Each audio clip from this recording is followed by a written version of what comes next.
संस्कार। एक घर में 3 भाई और एक बहन थी। बड़ा और छोटा पढ़ने में बहुत तेज थे। उनके माँ बाप उन चारों से बेहद प्यार करते थे, मगर मझले बेटे से थोड़ा परेशान से थे।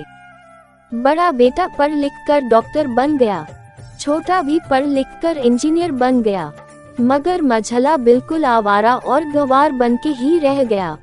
सबकी शादी हो गई। बहन और मझले को छोड़ दोनों भाइयों ने लव मैरिज की थी। बहन की शादी भी अच्छे घराने में हुई थी। आखिर भाई सब डॉक्टर इंजीनियर जो थे। अब मझले को कोई लड़की नहीं मिल रही थी। बाप भी परेशान, माँ भी। बहन जब भी मायके आती तो सबसे पहले छोटे भाई और बड़े भैया से मिलती, मगर मझले से कम ही मिलती थी, क्योंकि वह न तो कुछ दे सकता था और न ही वह जल्दी घर पे मिलता था। वैसे वह दिहाड़ी मजदूरी करता था, पर नहीं सका तो नौकरी कौन देता। मझले की शादी किए बिना बाप गुजर गए। माँ ने सोचा कहीं अब बंटवारे की बात न निकले, इसलिए अपने ही गांव से एक सीधी साधी लड़की से मझले की शादी करवा दी। शादी होते ही न जाने क्या हुआ कि मझला बड़े लगन से काम करने लगा। दोस्तों ने कहा, ए चंदू आज अड्डे पे आना। चंदू आज नहीं फिर कभी। दोस्त, अरे तू शादी के बाद तो जैसे बीबी का गुलाम ही हो गया। चंदू, अरे ऐसी बात नहीं, कल मैं अकेला एक पेट था तो अपने रोटी के हिस्से कमा लेता था। अब 2 पेट है, आज कल और होगा। घर वाले नालायक कहते हैं तो चलता है, मगर मेरी पत्नी मुझे कभी नालायक कहे तो मेरी मर्दानगी पर एक भद्दी गाली है, क्योंकि एक पत्नी के लिए उसका पति उसका घमंड, इज्जत और उम्मीद होता है।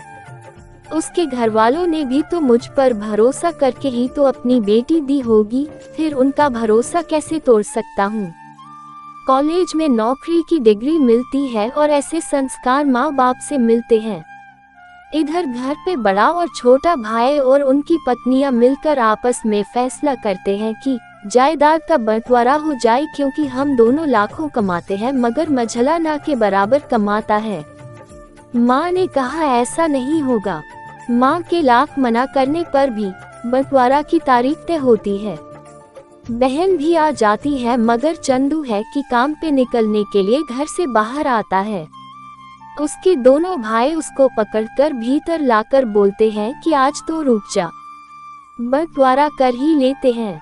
वकील कहता है ऐसा नहीं होता, साइन करना पड़ता है। चंदू ने कहा तुम लोग बंटवारा करो, मेरे हिस्से में जो देना है दे देना, मैं शाम को आकर अपना बड़ा सा अंगूठा चिपका दूंगा पेपर पर। बहन, अरे बेवकूफ, तू गंवार का गंवार ही रहेगा।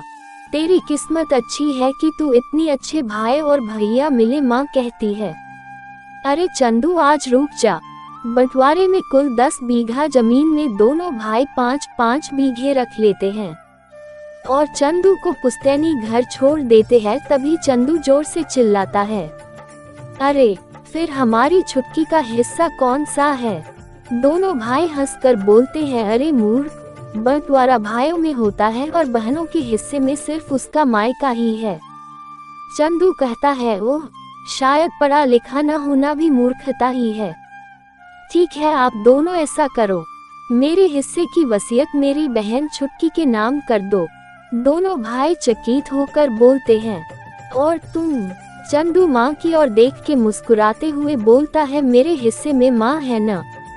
फिर अपनी बीबी की ओर देखकर बोलता है मुस्कुरा के, क्यों चंदूनी जी, क्या मैंने गलत कहा। चंदूनी अपनी सास से लिपटकर कहती है, इससे बड़ी वसीयत क्या होगी मेरे लिए कि मुझे माँ जैसी सासू मिली और बाप जैसा ख्याल रखने वाला पति। बस यही शब्द थे जो बंटवारे को सन्नाटा में बदल दिया। बहन दौड़कर अपने गंवार भैया से गले लगकर रोते हुए कहती है कि माफ कर दो भैया मुझे, क्योंकि मैं समझ न सकी आपको। चंदू, इस घर में तेरा भी उतना ही अधिकार है जितना हम सभी का, मगर मेरे लिए तुम सब बहुत अजीज हो, चाहे पास रहो या दूर। माँ का चुनाव इसलिए किया ताकि तुम सब हमेशा मुझे याद आओ, क्योंकि ये वही कोख है जहाँ हमने 7-7, 9-9 महीने गुजारे। माँ के साथ तुम्हारी यादों को भी मैं रख रहा हूँ। दोनों भाई दौड़कर मजले से गले मिलकर रोते रोते कहते हैं, आज तो तू सचमुच का बाबा लग रहा है। सबकी आंखों में पानी ही पानी आ गया। सब एक साथ फिर से रहने लगते हैं।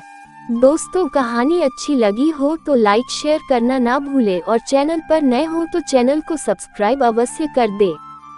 धन्यवाद।